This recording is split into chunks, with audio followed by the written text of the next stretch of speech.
আসসালামু আলাইকুম 3A blog family. আশা করছি সবাই অনেক ভালো আছেন, আমরাও ভালো আছি আলহামদুলিল্লাহ। প্রতিদিন সকালে ঘুম থেকে উঠে আগে নিজের কাজগুলো সেরে নেই, তারপর আরহানকে উঠাই।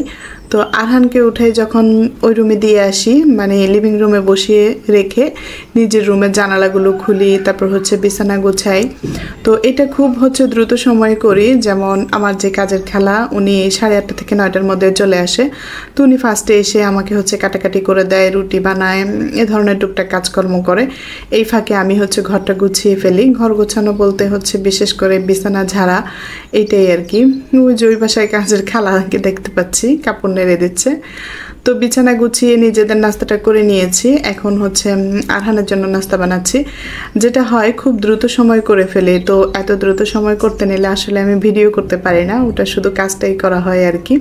সোফা ঝাড়া, বিছানা ঝাড়া, তারপরে ফার্নিচার মোছা খুব দ্রুত করে ফেলি। না হলে খালা ঝাড়ু দিয়ে চলে যাবে, আর খালার সাথে সাথে থাকা লাগে ঝাড়ু দেওয়ার সময়টা, না হলে খালা এলোমেলো করে ফেলে আর কি।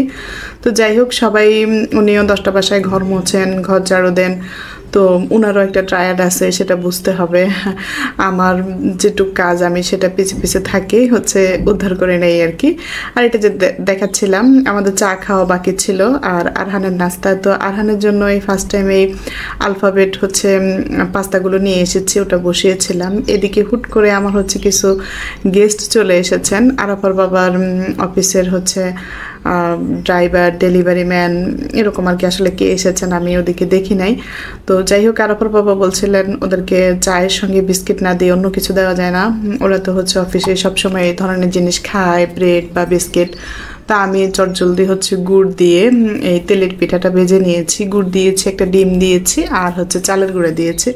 তো যতই চটজলদি বানিয়েছি, মাশাআল্লাহ পিঠাটা অনেক মজা হয়েছে, সেটাই আপনাদেরকে খেয়ে দেখাচ্ছিলাম।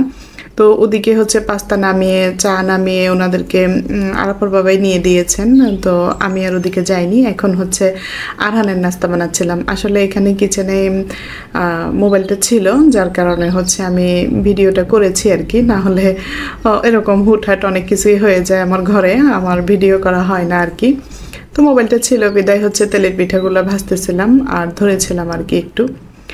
তো যাই হোক, এখানে আরহানের জন্য সুন্দর করে নিব। এখানে ভিডিও হচ্ছিল একটু সুন্দর করে সসটা পড়বে, তা না, সসটা একদম এলোমেলো ভাবে পড়েছে।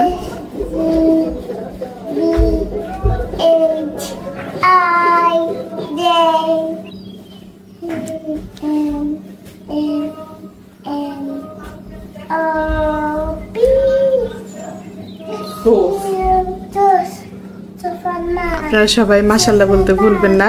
মাশাআল্লাহ, আরহান একদম সবগুলো যা যা চোখের নিচে পড়েছে সবগুলো আলফাবেট বলে ফেলেছে। তো আমি এমনি আগ্রহী হয়ে ওর জন্য নিয়েছি। ওর তো এমনি আমাদের বড়দের পাস্তা, নুডলস বা সবই খায় মাশাআল্লাহ। বেশিরভাগ সময়টা ওটস খায়, ওটস রান্না করে দেয়। তো আজকে এটা দেখি তো কেমন হয়, এই আর কি। একটু কালারফুল হলো, পড়লো, নিজের হাতে একটু মুখে দিল, এই জন্য আসলে এনেছি। তো এতক্ষণ যে গেস্ট ছিল ওনাদের সাথে পাকা পাকা কথা বলেছে, কিন্তু কিছুই মুখে দেয়নি। চা গরম, ও খাবে না। পিঠা বানিয়েছি, সেটাও গরম, ও খাবে না। তো এরপর এদিকে আমরা ভিডিও করতে করতে আমাদের চা গিয়েছে শুকিয়ে। চা খাওয়ার বাকি ছিলাম আমি আর আরাফা। আবরার ওদের গেস্টের সাথেই খেয়ে নিয়েছে। তো চা শুকিয়ে যে চায়ের অবস্থা কেমন, তাও আরাফাকে একটু দিলাম, আমি একটু নিলাম। যাই হোক, আলহামদুলিল্লাহ খেয়ে নিয়েছি। খাওয়ার পরে এখন থালা বাসন হয়ে যায় অনেকগুলো। এটা প্রতিদিনই হয়, প্রতি বেলাই হয় আর কি বলবো। তো সেই থালা বাসন পরিষ্কার করা। আবার এদিকে আরাফার বাবা যখন আবরারকে নিয়ে ক্যান্টনমেন্টের ভিতরে যায় প্রয়াসে সকালবেলায়, তো উনি তো দেখে এসেছেন যে ওখানে সাইনবোর্ডে লাগানো মোবাইল নাম্বার দেওয়া যে মাছ উঠাবে, ক্যান্টনমেন্টের ভিতরের মাছটা আর কি। তো এটা উঠালে ওদের ভিতরে একদম লাইন লেগে যায় মাছ নেওয়ার জন্য। আরাফার বাবা বলে এসেছেন যে আমরাও নেব।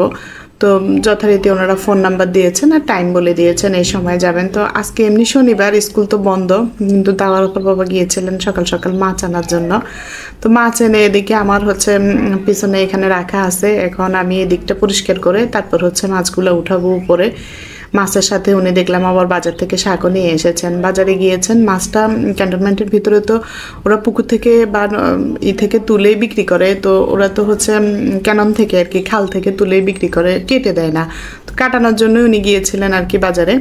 তো মাছ কাটিয়ে নিয়ে এসেছেন, সেই সাথে আবার শাকও নিয়ে এসেছেন, এইরকম পরিস্থিতি আর কি। তো শাকটা ধুয়ে তারপর হচ্ছে কাটবো। আর এদিকে দেখছিলাম মাছটা কি।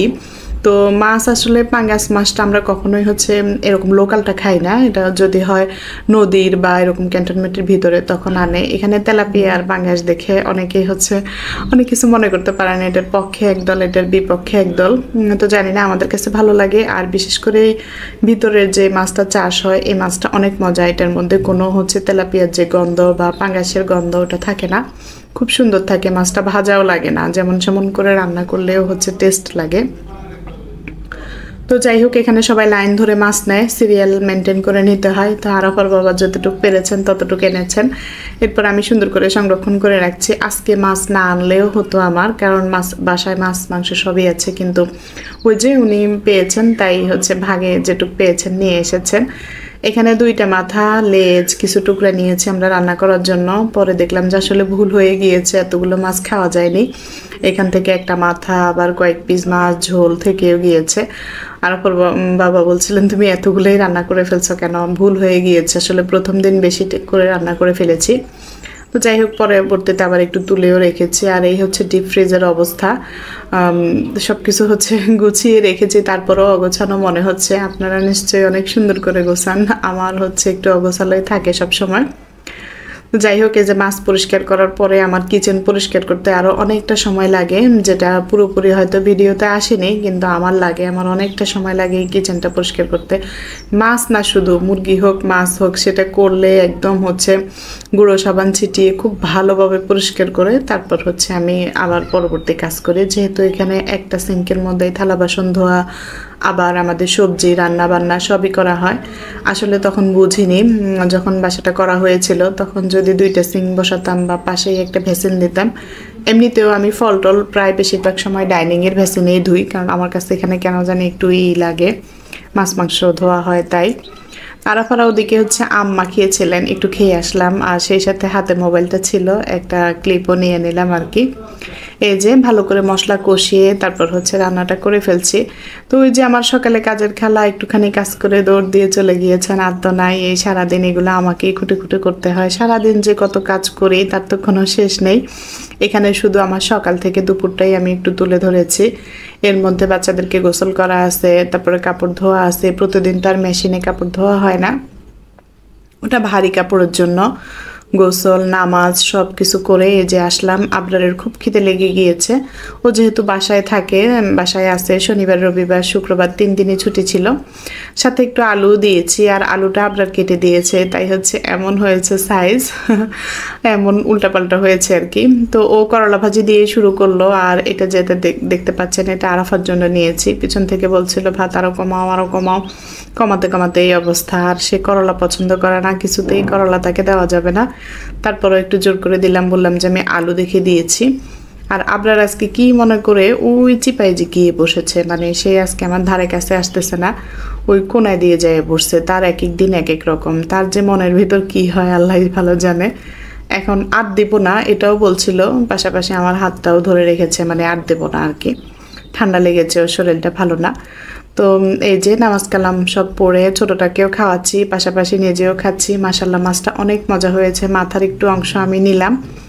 তো কার কাছে কেমন লেগেছে আমার আজকের ভিডিওটি, প্লিজ ভিডিওটিতে একটি লাইক দিবেন। আর যদি বেশি ভালো লেগে থাকে তাহলে আমার চ্যানেলের পাশেই থেকে যেতে পারেন সাবস্ক্রাইব করে। আর এই যে সারাদিনের আকাশটা এমনই ছিল, মেঘলা, বিকেলের দিকটাতে আরও মেঘ জমে আছে, আর কেমন যেন একটা ঘুমটে আবহাওয়া ছিল। তো এইরকমভাবে হচ্ছে ভিডিওটা আজকের মতো এইটুকুই শেষ করে দিলাম। ইনশাআল্লাহ আগামীতে আপনাদের সাথে কথা হবে। আল্লাহ হাফেজ।